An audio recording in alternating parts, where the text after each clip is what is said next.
You ask Tiger to solve. This deals with linear equations with one unknown. The final result is x equals 15. Let's solve it step by step. Group all x terms on the left side of the equation. Add 7x to both sides. Group like terms. Simplify the arithmetic. Group like terms. Simplify the arithmetic. Group all constants on the right side of the equation.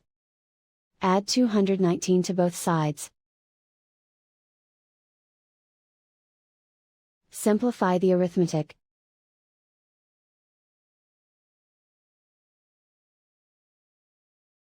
Isolate the x.